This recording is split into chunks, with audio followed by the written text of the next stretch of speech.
Good evening everyone, শতাব্দীর কিচেনে আপনাদের সবাইকে স্বাগত জানাই। আজকের রেসিপি বেগুন তাওয়া ফ্রাই, যা গরম ভাতে অসাধারণ লাগে। বাড়িতে বড় সাইজের বেগুন থাকলেই হবে। রান্নাটি ভীষণই সিম্পল, জাস্ট কয়েক মিনিটে বানিয়ে ফেলা যায়। আর খেতে যে কেমন হবে সেটার বলার অপেক্ষাই রাখে না, আপনারা ট্রাই করলেই বুঝতে পারবেন।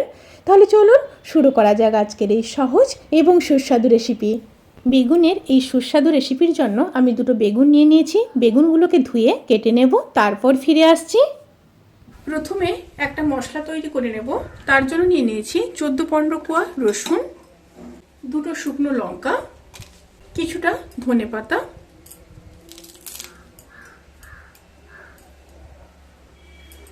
পরিমাণ মতো লবণ আর খুব সামান্য সর্ষের তেল দিয়ে একটা পেস্ট রেডি করে নেব। এই রেসিপির ক্ষেত্রে কিন্তু বেগুনগুলোকে এইভাবে কেটে নিতে হবে। বেগুনগুলোর মাথা যেন থাকে সেই দিকটা খেয়াল রাখতে হবে। আর প্রত্যেকটা বেগুনকে আমি 2 পিস করে নিয়েছি, আর পেছনে এইভাবে কিছুটা তুলে বাদ দিয়ে দিয়েছি। এবার বেগুনের গায়ে কাট লাগিয়ে দেব।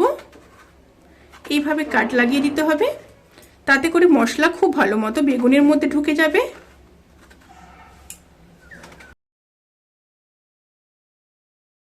সমস্ত বেগুনের গায়ে কাট লাগিয়ে দিয়েছি।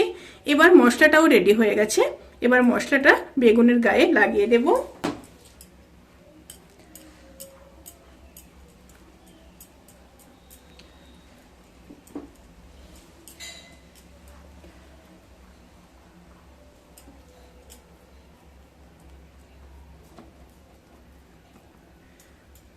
মশলাটা বেগুনের গায়ে লাগিয়ে 4 থেকে 5 মিনিট একটু রেস্টে রেখে দিতে হবে। একটা সাইড এখন লাগিয়ে নিচ্ছি, পরে অপর সাইডটা লাগাবো। এবার প্যানের মধ্যে সর্ষের তেল দিয়ে দেব। এই রেসিপিটি কিন্তু সর্ষের তেলে করলে বেশি ভালো হয়, চেষ্টা করবেন সর্ষের তেলে করার। তেলটাকে একটু ছড়িয়ে নিচ্ছি। তেলটা গরম হয়ে গেছে, এবার বেগুনগুলোকে দিয়ে দেব।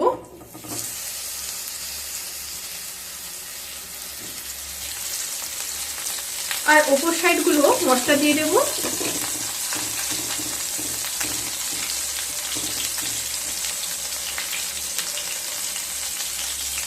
রেসিপিটি কিন্তু মিডিয়াম টু লো স্টিমে করতে হবে, হাই স্টিমে করবেন না, তাহলে কিন্তু পুড়ে যাবে। ওপর পোর্শনটাও মশলা লাগিয়ে নিয়েছি। এবার ঢাকা দিয়ে একটা সাইড কুক হতে দেব। একটা সাইড হয়ে গেছে, এবার উল্টে দেব। এইভাবে দুটো সাইড খুব ভালো মতো কুক করে নেব।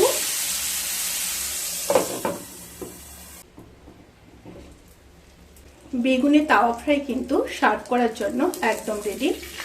এবার তুলে নেব।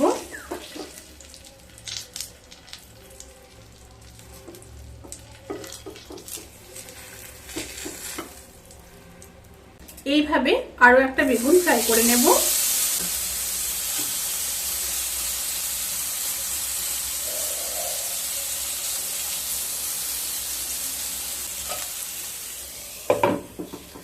রেসিপিটি কেমন লাগলো প্লিজ কমেন্ট করে জানাতে কিন্তু ভুলবেন না। যদি ভালো লেগে থাকে তাহলে সাবস্ক্রাইব করে পাশে থাকা বেল আইকন প্রেস করে নোটিফিকেশান অল করে রাখবেন। তাতে করে আমি যত রেসিপি দেব সমস্ত লিঙ্ক আপনাদের কাছে পৌঁছে যাবে। আপনারা সবাই ভালো থাকবেন, সুস্থ থাকবেন, সাবধানে থাকবেন। আজকের মতো এই পর্যন্ত। পরের ভিডিওর জন্য অপেক্ষা করুন। টাটা।